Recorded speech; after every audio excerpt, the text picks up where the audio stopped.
Hey, what's up, guys? Welcome back to another video. Something I kind of wanted to talk about is how to find kind of consistency in trading. Um, a lot of people think that it will probably happen overnight, but it doesn't. It does take time. Something else that you guys got to kind of realize is it is a skill, it is a sport. For example, if you wanted to learn something such as, basketball or HVAC or coding or things of that nature, things take time so you could actually learn them. A lot of things also is repetition. So start actually figure out what you're messing up on. So the way to do that is kind of reviewing your trades, and I don't understand why many people don't see that. And that's like the best kind of tool you could have for yourself, because you're gonna see and realize that you're doing a bunch of repeated mistakes over and over again, and that's how you kind of find your system. That's really how it goes. But after you kind of figure out your bunch of repeated mistakes, it kind of helps you get more consistent. But to get to that point, you gotta trade, right?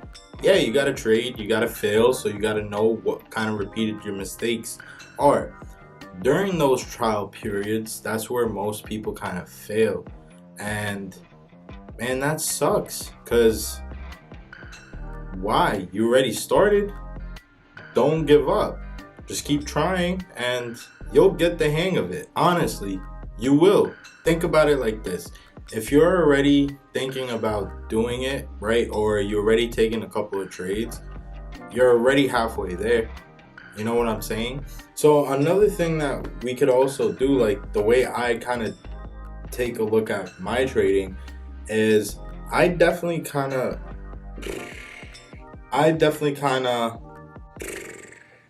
so something like I kind of do in my trading is I record my screens so I could see exactly what was going on and just play it back.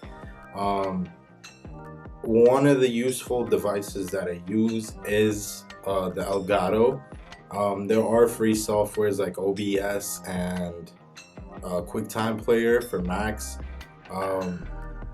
But yeah, definitely use that. Also just simple notepad and seeing exactly where you got in, exactly where you got out.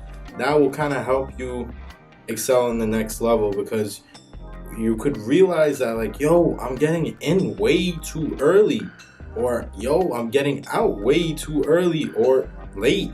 So once you start doing, say you have 20 trades and you tally, so you figure out, you're all right, fear of getting out, fear of getting in, yada yada yada, and you kind of list it out and you see yo, I have 7 lines where I got out at leaving early.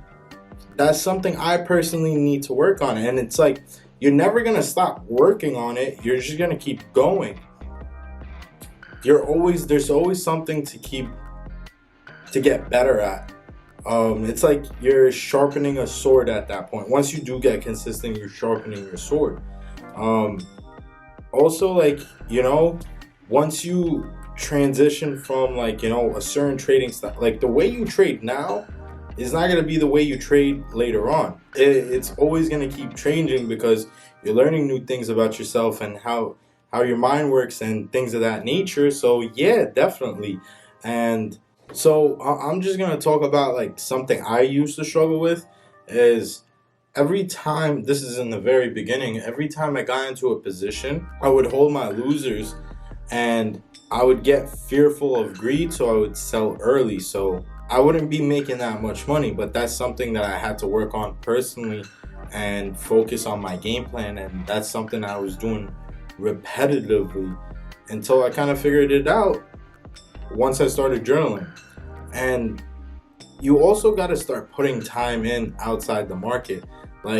Yeah, trading is the execution part. Yeah, that's very hard, but there's work to be done outside of trading.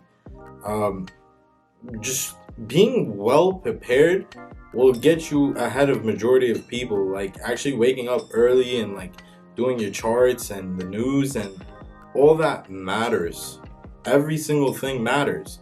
And then later at night, you get to journaling and you're reviewing your trades. Like, being disciplined about those habits will get you a very, very far place. And I think anybody that's like, anybody, even people with a 9 to 5, and like everybody should be investing. It's definitely like a great way to build wealth. You're buying into companies that you believe in, you want to support, if you look at it like that. Anyways, that's all I wanted to talk about, guys, today. So I'll see you guys in the next video. Peace out.